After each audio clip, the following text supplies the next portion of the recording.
Y ya está todo listo en el Centro de Sanciones Administrativas y de Integración Social, mejor conocido como el Torito, para la cena de Nochebuena. Y es que como cada año, pavo, ponche y espagueti son el menú para que infractores, policías y empleados pasen esta noche en dicho centro. Se tiene contemplado servir 300 raciones de comida para Navidad y también para Año Nuevo. Escuchemos.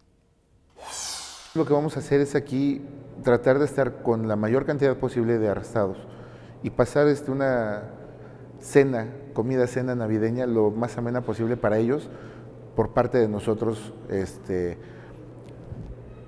como subsecretaría del sistema penitenciario, como parte de una subsecretaría, y algo que nos ha pedido nuestro subsecretario es darles esa parte de calidad humana, y lo hacemos día a día con los arrestados. Entonces, compartir una fecha como estas, los alimentos, también te llena a ti como ser humano.